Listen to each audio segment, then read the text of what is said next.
Welcome back to U.S. Farm Report. Trusted, timely, tradition.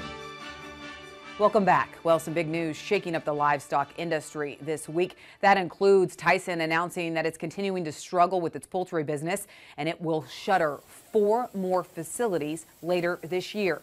Tyson Foods is saying the locations are in Arkansas, Indiana, and Missouri. The company plans to move the production to other locations as a way to boost capacity utilization and reduce costs. Production is slated in at 3 of those locations yet this year, and then another location early 2024. The company has been working through a significant consolidation plan over the past year and a half. You may remember back in May, Tyson reporting a surprise loss in the second quarter earnings.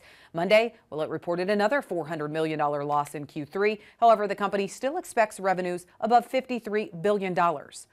Well, Tyson's announcement, along with a Smithfield announcement this week, really sending shockwaves to producers impacted, but also those rural communities where those individuals work and live. But the reality is, this could be just the start of another major shakeup in agriculture as the livestock industry copes with consolidation.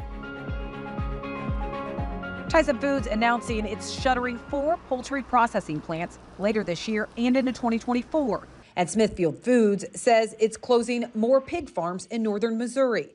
Both were big announcements this week, signaling a big shift for the entire livestock industry. It has been decades, frankly, time before the last time we've seen these kinds of signs of consolidation, and just tells you where the industry is today. Of the 4 Tyson poultry processing sites that will soon close, 2 are located in Missouri. And those 2 plants alone resulting in the loss of nearly 2,200 jobs. It also means poultry producers are rushing now to find a new home for their birds. I think some growers, likely their contracts will be bought out. I think in other cases, it seems like some growers are going to have the opportunity to be growers for other plants that are nearby to their facilities. And whether it's poultry or pork, economists say the decisions are driven purely by economics. If you look at recent USDA data, it would suggest margins to broiler production have fallen 60% from July of 22 to July of 23. Iowa State University's data shows crumbling margins are also happening on the pork side. My data through June shows pork prices are down 5% compared to June of last year. But when we adjust for inflation, that shows it's even worse. So prices are down 8% compared to the same time last year. And even on a national level, the Bureau of Labor Statistics shows retail pork and poultry prices are also lower than last year. We've had at least a 10% pullback in most of those categories, and particularly the chicken and the pork complex. Why is that? It's certainly not because cost of production have changed a lot. They're still elevated, but consumer buying power has been squeezed. Kansas State University's Glenn Tonser tracks meat demand in a monthly meat monitor, showing consumers still want to buy protein. The Meat Demand Monitor project that's beef and pork checkoff funded here at K-State continues to show strong interest in keeping meat protein in your diet. So that isn't the narrative here. Rather, I think it is purchasing power. Scholl says consumer demand is driven by 4 things: consumer incomes, prices of other protein substitutes, as well as taste and preference. And today, he says it's the consumer income piece that's faltering. We really inflated consumer incomes. We pumped a ton of money into the economy. Money supply increased roughly 40% in 2 years. Consumers had a lot of money to spend, and they spent it on protein, including pork, right? And they had a lot less things to spend it on during the pandemic and the tail that persisted.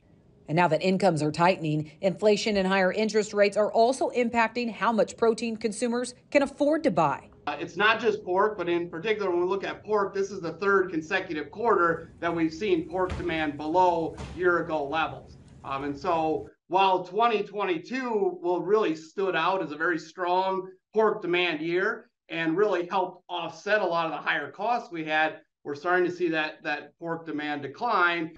Tyson CEO also telling Yahoo Financial this week there's never been a more challenging macro environment in his 40 years of business, adding, quote, "It'll be challenging for a bit," end quote. So what makes this more challenging than even during COVID? Scholl says it's actually tied back to the pandemic. You can think about this as just a really long tail onto that, because you got to think about all the outside forces that are impacting pork producers. right? You have higher interest rates, still inflation well above, the 2% that the Federal Reserve benchmarks. You have employment issues. Consumer incomes are obviously being impacted. Health of the general economy, questions of if we will enter a recession. Fiscal policy, monetary policy, they're all impacting producers' profits. Iowa State's model for profitability shows farrow to finish operators in Iowa are bleeding red. This is the worst annual year pork producers will ever have. Before this, we always talked about 1998 as the worst year ever, but 2023 collectively will be worse than in 1998. Iowa State's data shows in 1998, which is the last time the industry saw mass consolidation, farrow to finish operators in Iowa were losing nearly $27 a head. This year, projections are those losses will hit nearly $30 a head. And we're going to piggyback that with the year next year, at least what we're forecasting, is well below break-even level. So 2 consecutive years of large negative profits in pork production. And that's why economists warn that consolidation could continue and only accelerate in the coming months. Packer-owned hogs has been up to 40% of the hogs. That's the number that's continued to increase. Potentially there, we could see increases in Packer-owned hogs if that continues in consolidation. And really, it's just farms getting larger. Schultz says it started in 2021 when Smithfield announced the closure of a 10,000 head a day pork processing plant closing in Virginia. We're starting to see, when you look at packing plant closures ongoing, both in the United States and Canada, is a signal that we continue to see some contraction in the industry, as well as now we're seeing some farm closures that are obviously impacting inventory levels. This is really potentially the start of it as you look out the next year to 18 months, as I mentioned, those rather negative returns in the industry. As structural changes continue to gain steam, economists say labor is another pain point today for both pork and poultry. Lack of labor availability. I mean, this is not a new issue, but I think it continues to be a problem for the poultry industry of, do I have enough labor to run that plant as efficiently as possible? And I think in many cases, the answer is no.